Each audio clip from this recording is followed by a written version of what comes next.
tell them, I am bigger than my handbag. I am bigger than that scandalization of the relationship I have with the county government that they are doing every day. Governor wa hii county ni mtu anaheshimu akina mama. Heshima yake ndio leo imeleta 6.12 million kwa hii hafla.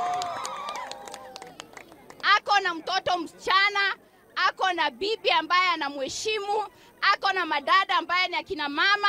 Kwa hivyo wale wanakaa kuscandalize engagement yangu na county government na governor hawana akili hata kidogo. Na nataka kuambia hivi. Ukisema county haifanyi kazi, wewe uko na mpangilio gani ya kufanyisha hii county kazi?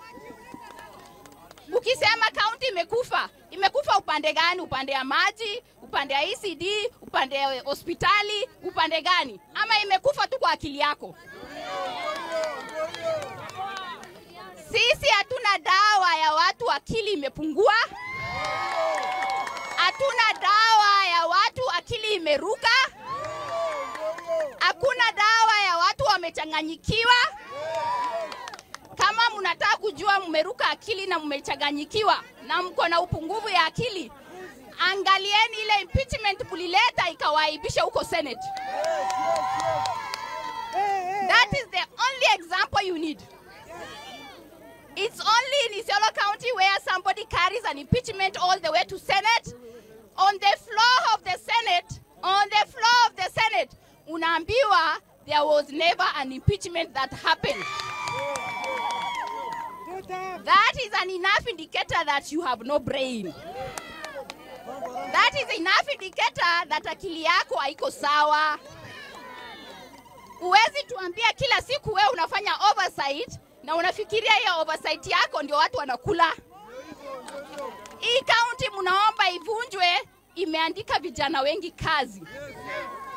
Hii county mnaomba ivunjwe, inaleta dawa kwa hospitali mahali raia wako.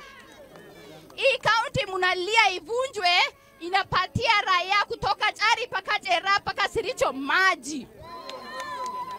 Ukisema ivunjwe, unataka wakunywe maji kwa nyumba yako?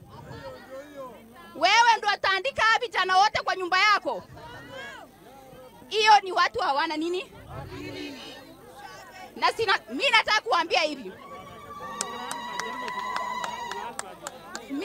kuambia hivi.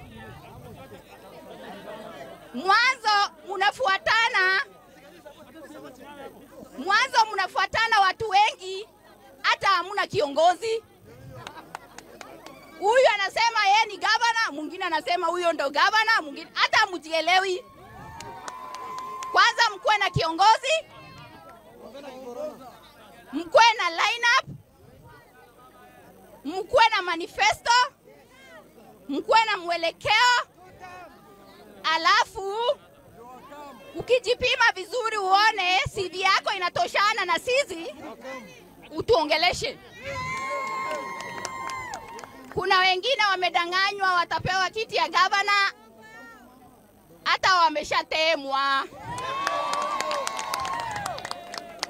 Kuna mwingine amedanganywa akileta impeachment atapitia kuwa governor mlango ya nyuma yeye mwenyewe ashakuwa jobless.